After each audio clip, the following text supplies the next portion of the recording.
What if I told you that a beat-up old sales brochure, not even the actual book, could be worth nearly $10,000? On Pawn Stars, that exact thing happened when a seller brought in a prospectus for The Adventures of Tom Sawyer by Mark Twain. And once again, Rick's book expert Rebecca nailed the appraisal. If you've watched Pawn Stars for any length of time, you're probably familiar with Adam. He's a recurring seller who consistently brings in high-quality books. This time, he had something unusual. A salesman's prospectus for The Adventures of Tom Sawyer by Mark Twain. Now, these prospectuses were fascinating pieces of history. They were used by agents to pre-sell books before their official release. The system was a sold-only-by-subscription model. For a book like Tom Sawyer, there would have been tens of thousands of these book peddlers going door to door, showing illustrations, snippets of text, and, of course, providing order forms. But customers couldn't actually read the whole story, and even the salesman had no idea of the actual plot. They were selling based on this prospectus and a sales script, basically an 1800s version of a cold call script. Mark Twain loved this subscription model. Customers could choose various options, such as different binding styles, which affected the price. It let him price his books up to 3 times higher than traditional publishing.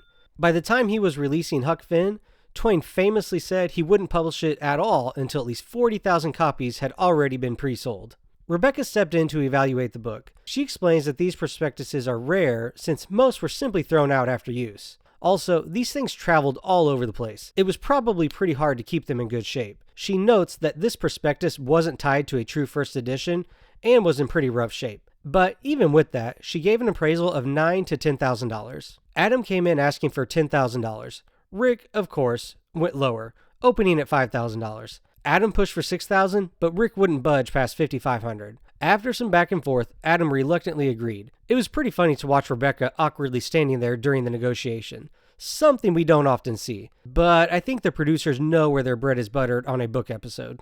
About a year later, Rick put the book in a big Julien's auction.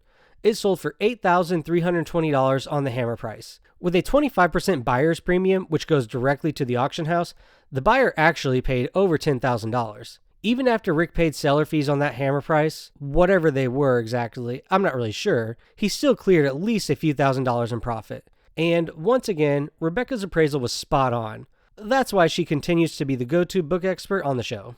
Now, during the negotiation, Adam felt like Rick's offer was far too low, and if you look at comments on the original YouTube clip, or any Pawn Stars clip for that matter, a lot of people complain Rick is being cheap or unfair. But here's the reality.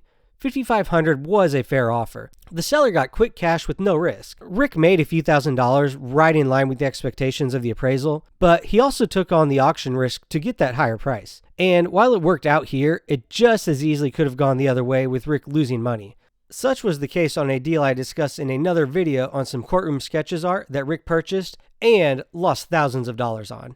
Check that out if you're interested.